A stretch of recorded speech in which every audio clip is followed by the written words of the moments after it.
traffic counting alami penurunan. Korlantas Polri hentikan one way kilometer 72 Cipali kilometer 414. Baik teman-teman sekalian, ya. Jadi setelah kita mengevaluasi ya dengan data-data dari beberapa traffic counting yang ada, kita dari jam 6, 7, 8 ya sampai 9 itu berturut-turut arus lalu lintas yang berasal dari Jabodetabek, ya, artinya dari 3 sumber tadi, dari Jati Asih, Rorotan, kemudian dari Cawang itu dari Sumatera, ini mulai menunjukkan angka penurunan yang signifikan. Ya. Jadi dari traffic counting 71 ini yang merupakan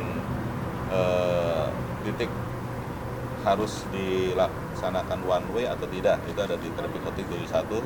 Ini juga angkanya juga turun di bawah parameter yang ada. Ya, kemudian di titik 66 yang crowded itu juga angkanya di bawah parameter ya. Kemudian di mana di 07, 03 juga menunjukkan penurunan ya. Sehingga tadi sudah kita lakukan untuk clearing ya, pembersihan, sehingga nanti pada pukul 12.00 kita akan normalkan kembali dua arah ya, dari 414 di Kali Kangkung sampai dengan 70 di Jakarta Cikampek. Itu jam 12 diharapkan sudah bisa normal kembali. Itu saya kira ya untuk informasi pagi hari ini.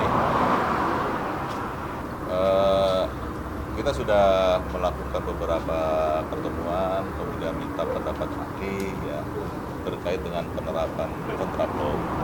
Pada prinsipnya penerapan kontraflow ini adalah universal, artinya di seluruh dunia ketika kapasitas jalan sudah tidak bisa menampung volume yang ada, itu satu jalan adalah untuk menambah kapasitas ya.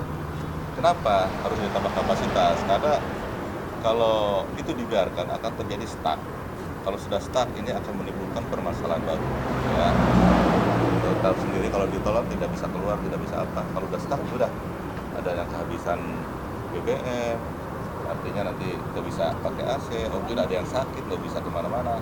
Ini pertimbangan kita ya, sehingga kontraflow ini dengan angka yang kemarin sudah kita sampaikan memang harus dilakukan ya, harus dilakukan. Artinya nanti untuk arus balik juga melihat angkanya 150 lebih pada saat arus balik, ini kita di Jakarta Cikampek ini tetap harus melakukan rekayasa lalu lintas kontraflow ya, dengan catatan ini evaluasinya.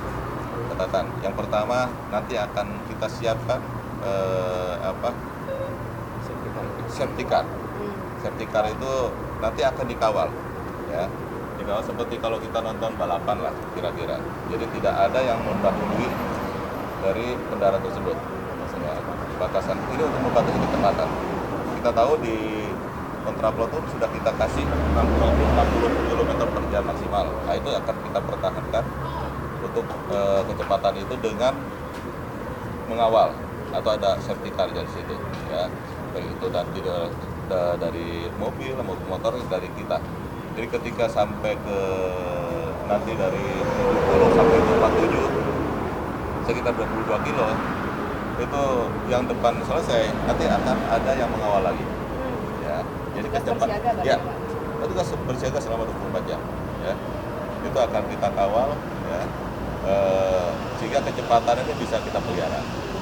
Yang kedua ya, untuk keselamatan, untuk kecepatan penanganan mobil hambatan, kemudian kalau terjadi crash ya, kita akan siapkan